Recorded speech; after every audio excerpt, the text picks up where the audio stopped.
que en esta mañana habláramos del amor de Dios, del amor de Dios. Ustedes me han escuchado que muchas veces traigo mensajes quizás duros, quizás a veces que son exhortaciones a tener una vida de mayor entrega al Señor, de amor hacia Dios, de consagración, y eso obviamente requiere una negación de uno mismo.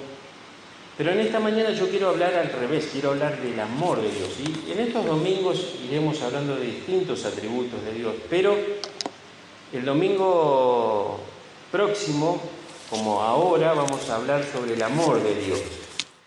Y es verdad, mis hermanos, que por lo que vamos a ver en esta mañana realmente no podremos entender realmente cómo es el amor de Dios, ¿sí?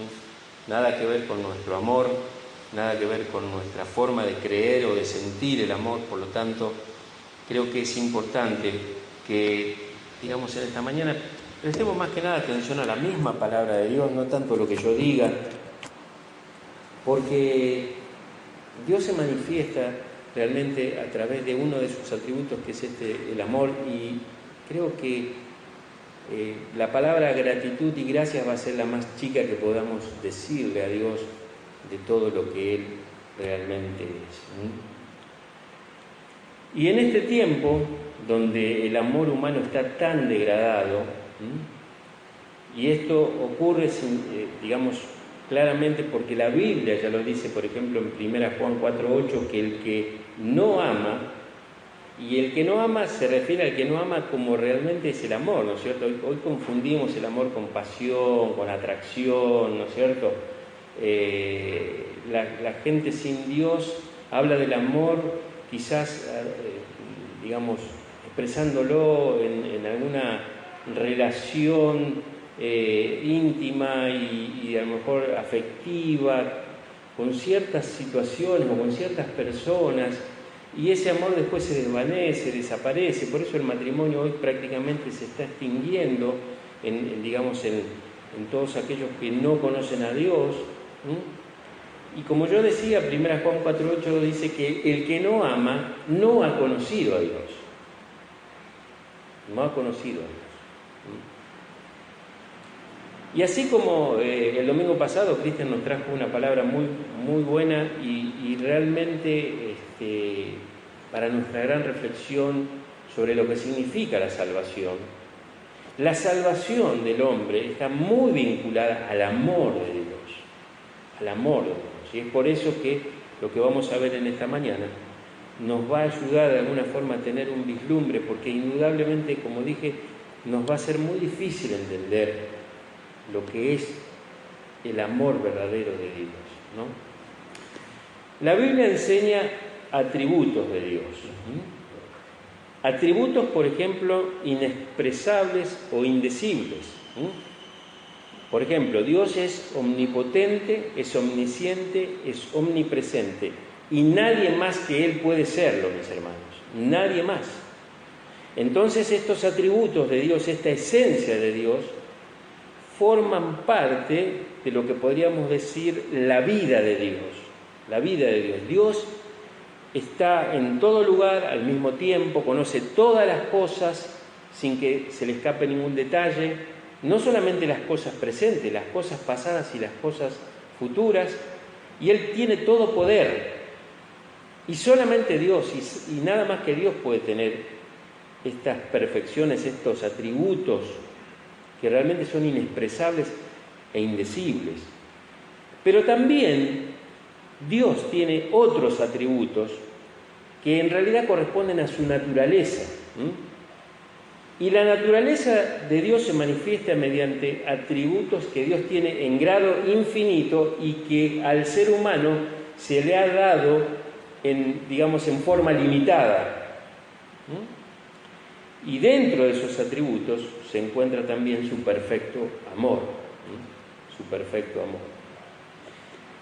Y escuchando una palabra de un pastor, él mencionaba que el apóstol Juan, por ejemplo, menciona 3 conceptos sintéticos que describen la naturaleza perfecta de Dios. Por ejemplo, Dios es espíritu. Juan 4:24 dice, Dios es espíritu y los que le adoran en espíritu y en verdad es necesario que adoren.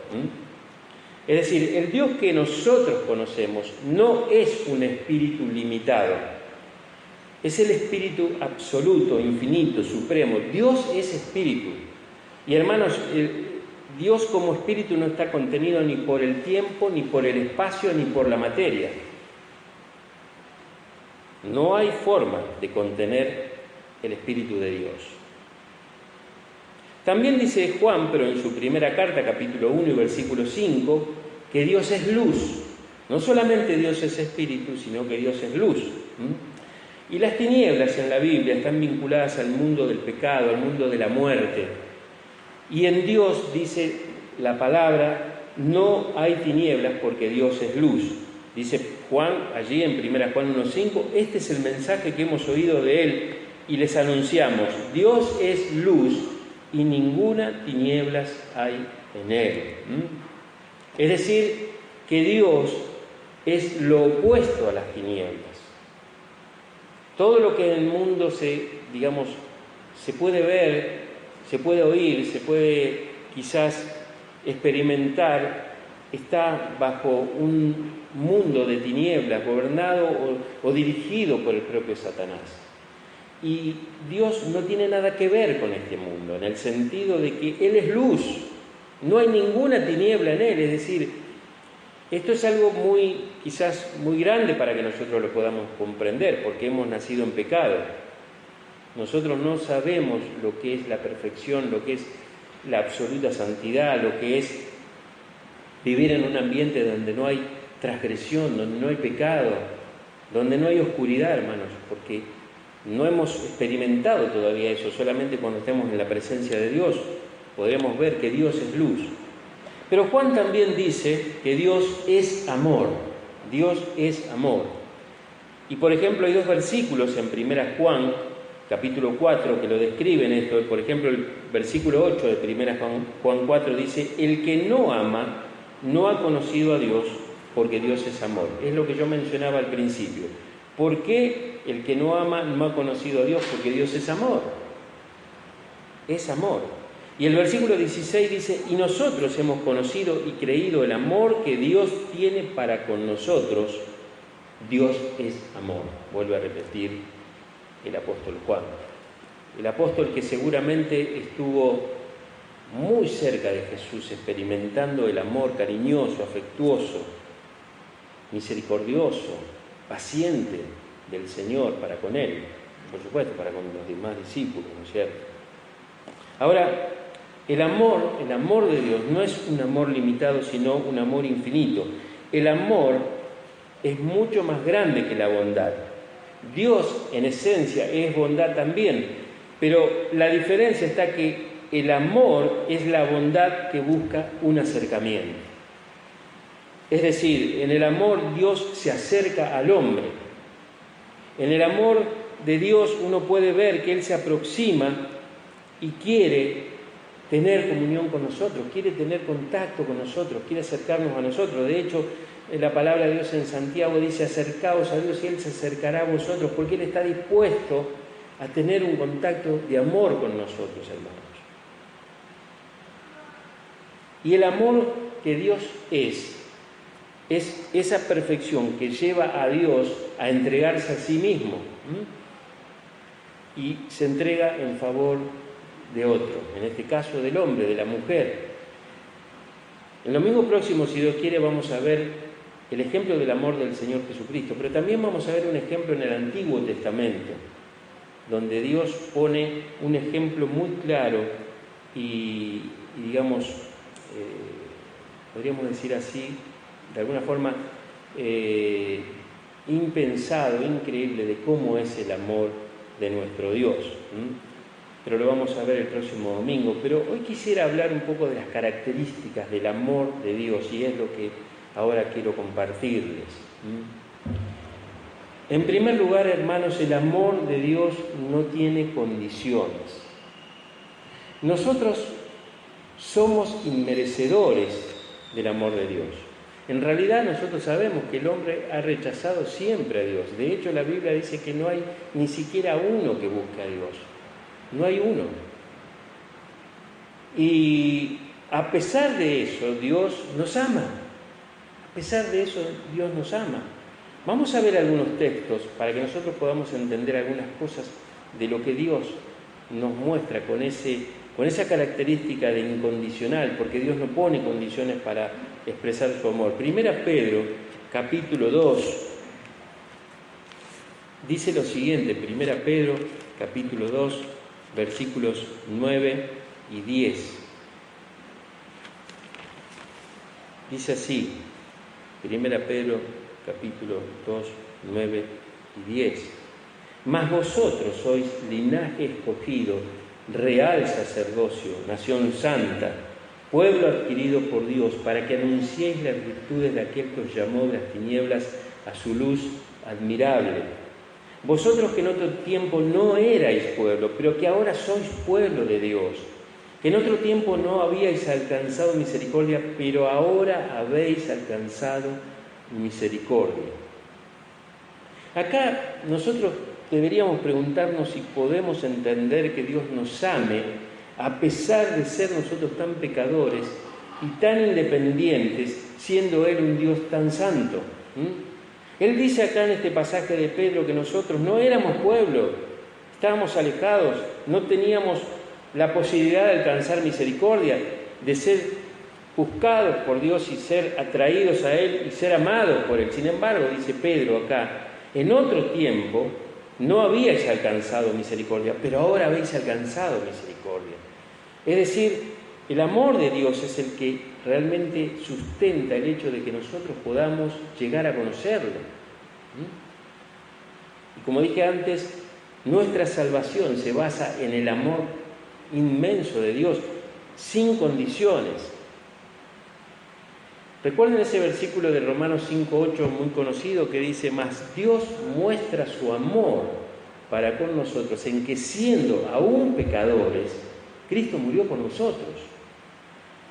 Pablo dice ahí, Dios muestra el amor que nos tiene, porque aunque somos pecadores, que no tenemos ningún tipo de, podríamos decir así, parecido con la realidad de Dios, que es 3 veces santo, a pesar de eso, Cristo vino y murió por nosotros.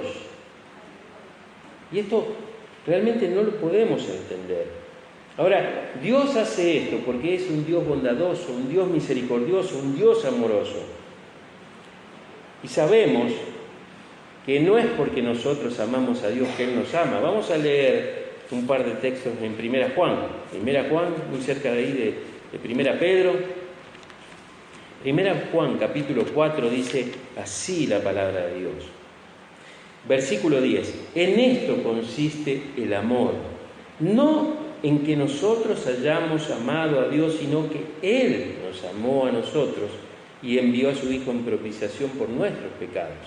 Más o menos como lo que dice el apóstol Pablo en Romanos 5:8. Y versículo 19 de este capítulo 4, fíjense lo que dice.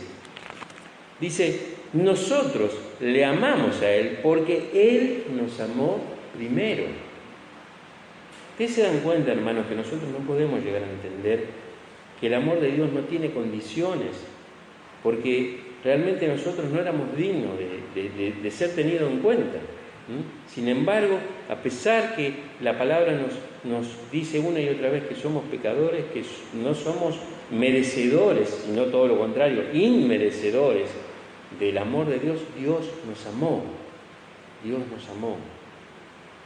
Y eso nos lleva al segundo punto donde podemos ver que el amor de Dios es eterno. No es que Dios empezó en un momento a amarnos. El amor de Dios es eterno. Nos amó antes de que el mundo fuese. Fíjense lo que dice, por ejemplo, 2 Timoteo capítulo 1 y versículo 9. 2 Timoteo 1:9.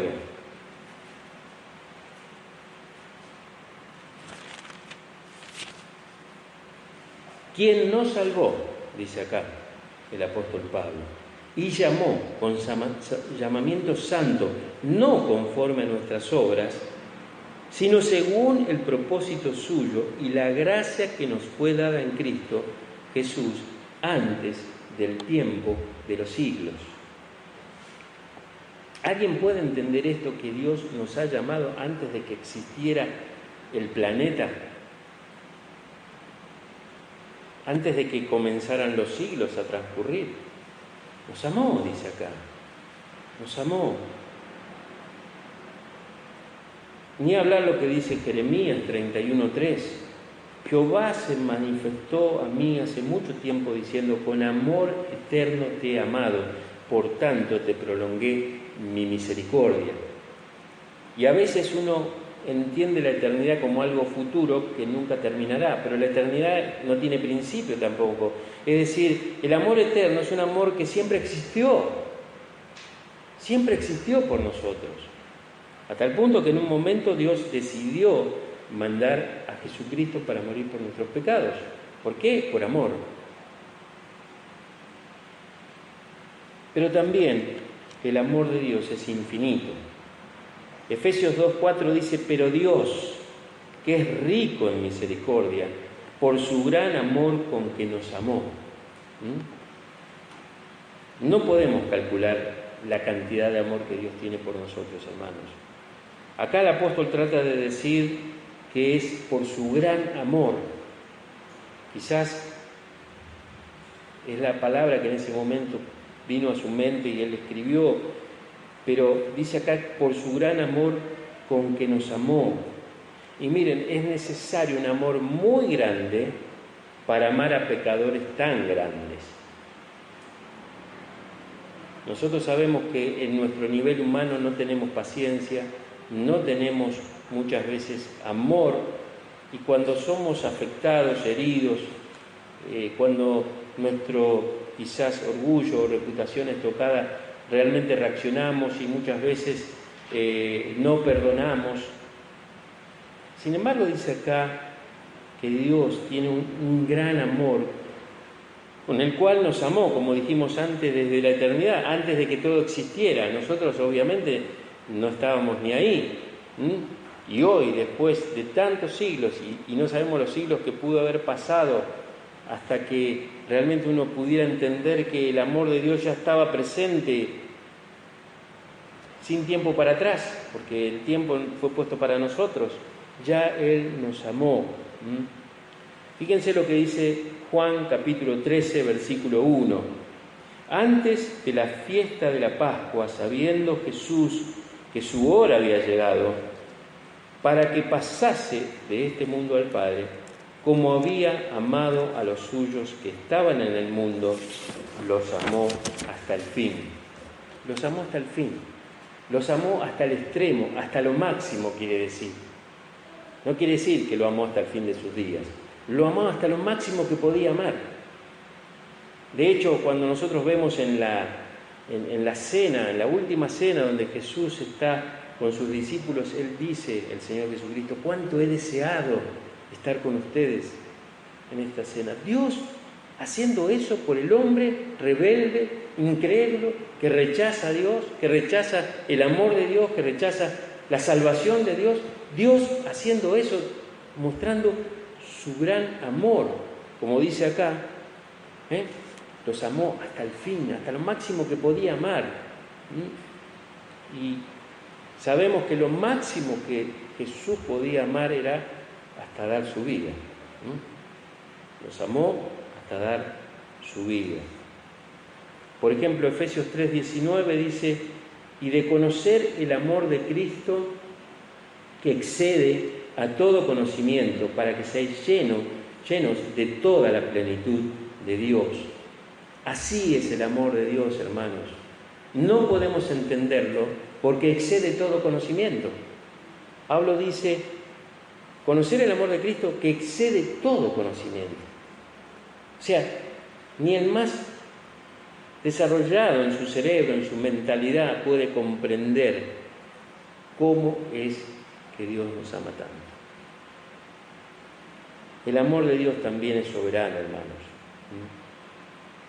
El Dios de la Biblia, en su soberanía, decidió salvar al pecador.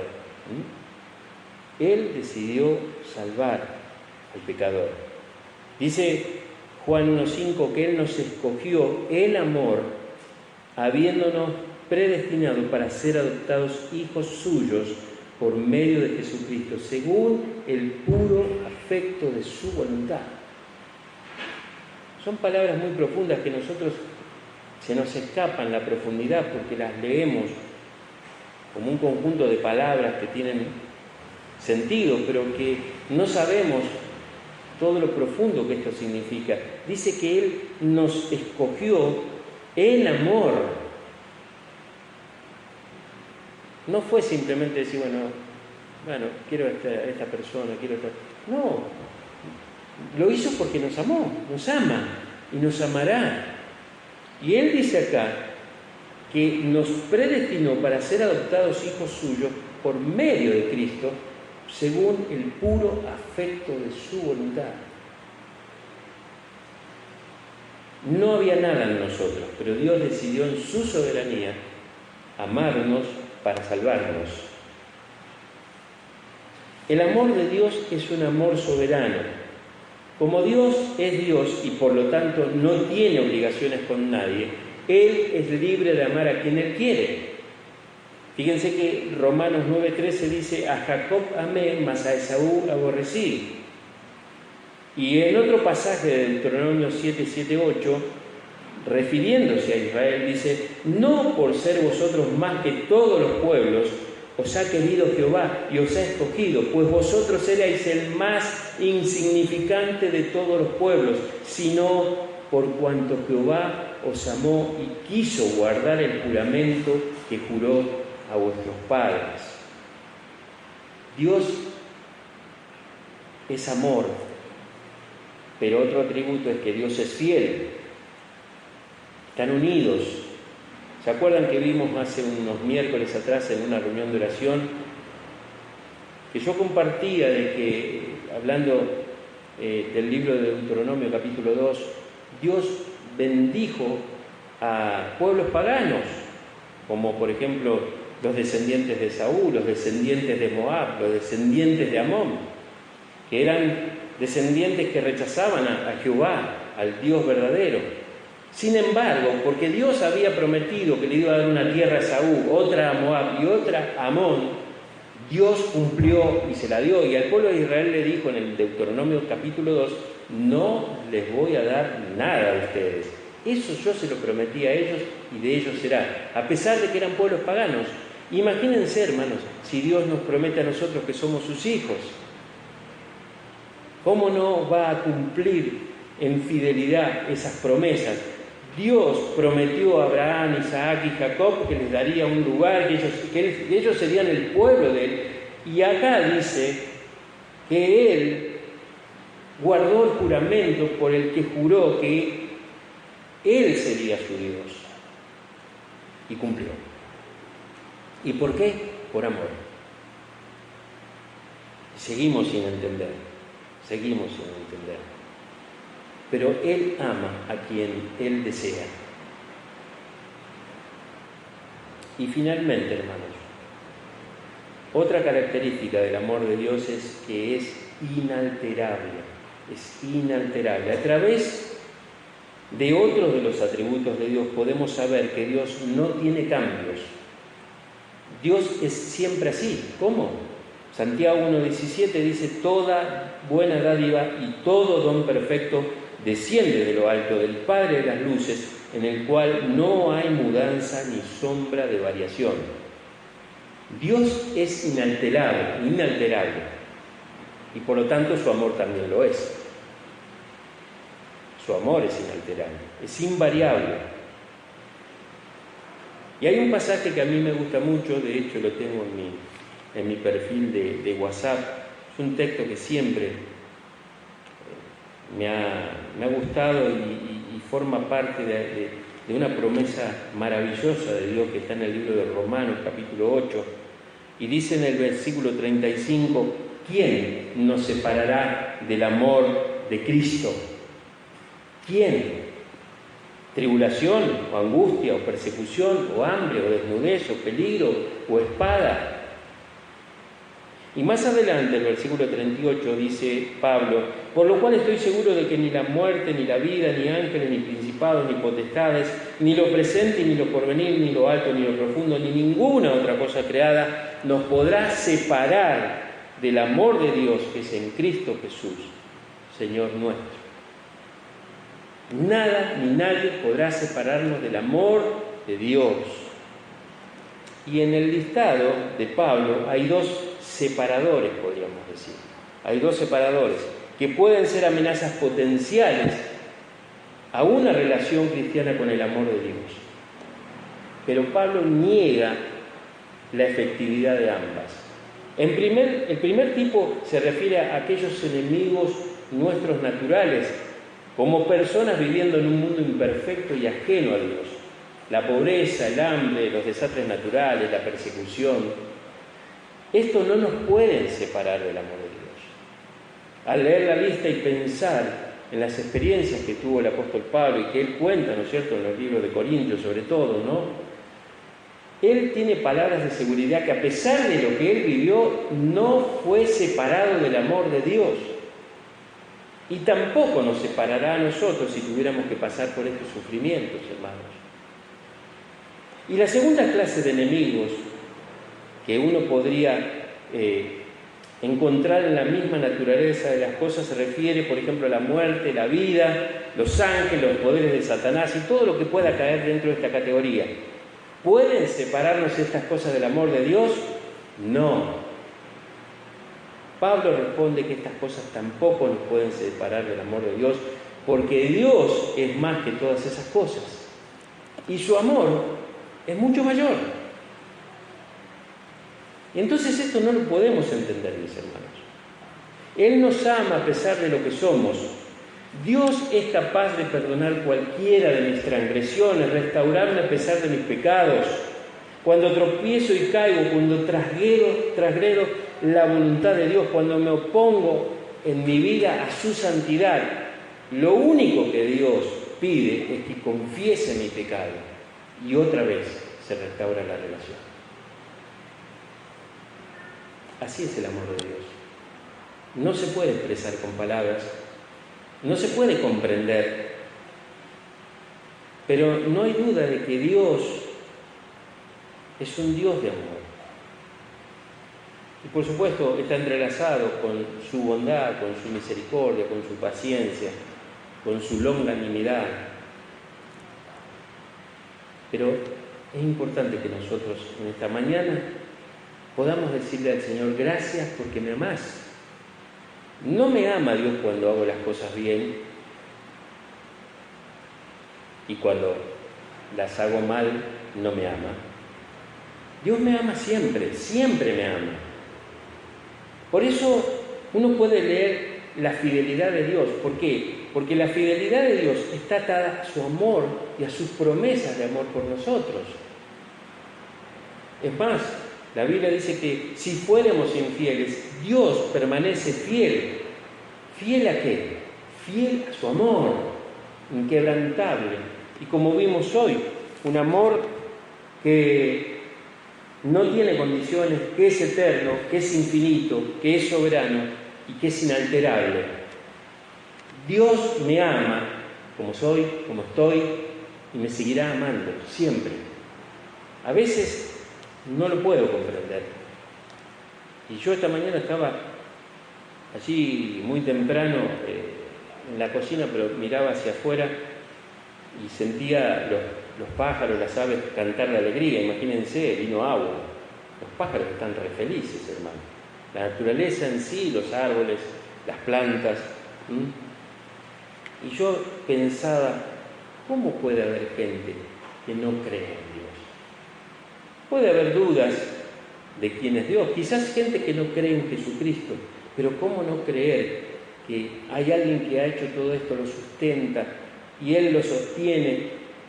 Hermanos, si no tuviéramos un Dios de amor, aún aquellos que no conocen a Dios, Dios nos hubiera dejado sin lluvia 2 meses más. No hubiera llovido. ¿Recuerdan que en Israel Elías profetizó que 3 años y 6 meses no iba a llover. No iba a llover y no llovió, dice la palabra de Dios. Sin embargo, vemos el amor, la misericordia de Dios que dice: voy a traer un bálsamo. ¿Por qué? Porque nos ama. Porque aún ama al pecador, hermano. Como dije la otra vez, cuando vimos el capítulo 2 de Deuteronomio, Dios ama aún a aquel que lo rechaza y lo bendice. Por supuesto, un día tendrá una eterna separación si no reconoce a Cristo en su vida. Pero a nosotros nos ha dado, dice Pedro, maravillosas promesas, grandísimas promesas. ¿Y todo basado en qué? En su amor. En su amor. Entonces, mi pregunta es, y que te la comparto: si Dios es así, ¿por qué no amarlo? ¿Por qué no amarlo? ¿Y de qué manera se puede amar a Dios? Obedeciéndolo, obedeciéndolo. Dios espera que nosotros le obedezcamos, lo amemos. Recuerden, hermanos, que el primer más grande mandamiento es: amarás al Señor tu Dios con todo. Y ahí ese todo incluye todo: nuestro tiempo, nuestros talentos, nuestro dinero, nuestros afectos, nuestro amor por el prójimo, nuestro amor por aquellos que están en una situación de necesidad, nuestro amor por aquellos que aún rechazan a Dios, porque Dios los ama con este amor que no podemos expresar, simplemente podemos comentar. Pero ¿dónde podemos o dónde podremos entender en lo profundo de nuestro corazón ese amor de Dios? De la única manera que podemos de alguna forma explicarlo o entenderlo es retribuyendo amor a Dios a través de nuestra vida, y una vida de arrepentimiento, de consagración y de obediencia. Dice la Biblia que Dios acepta más la obediencia que los sacrificios. Por lo tanto, debemos entender que Dios espera que le amemos. Le amarás, aunque sea muy chiquito como Él nos ama. Le amaré, aunque sea muy chiquito, de como Él me ama. Vamos a continuar, Dios mediante, el próximo domingo con otras, podríamos decir, partes bíblicas donde vamos a poder entender algunas expresiones del amor de Dios. Hoy vimos algunas características, pero vamos a ver cómo Dios se manifiesta en casos reales, en historias verídicas de ese amor que realmente Él tiene por cada uno de nosotros. Pero recordad, el Señor te ama, te amó y te amará. Así como estás, Él te ama. Amén.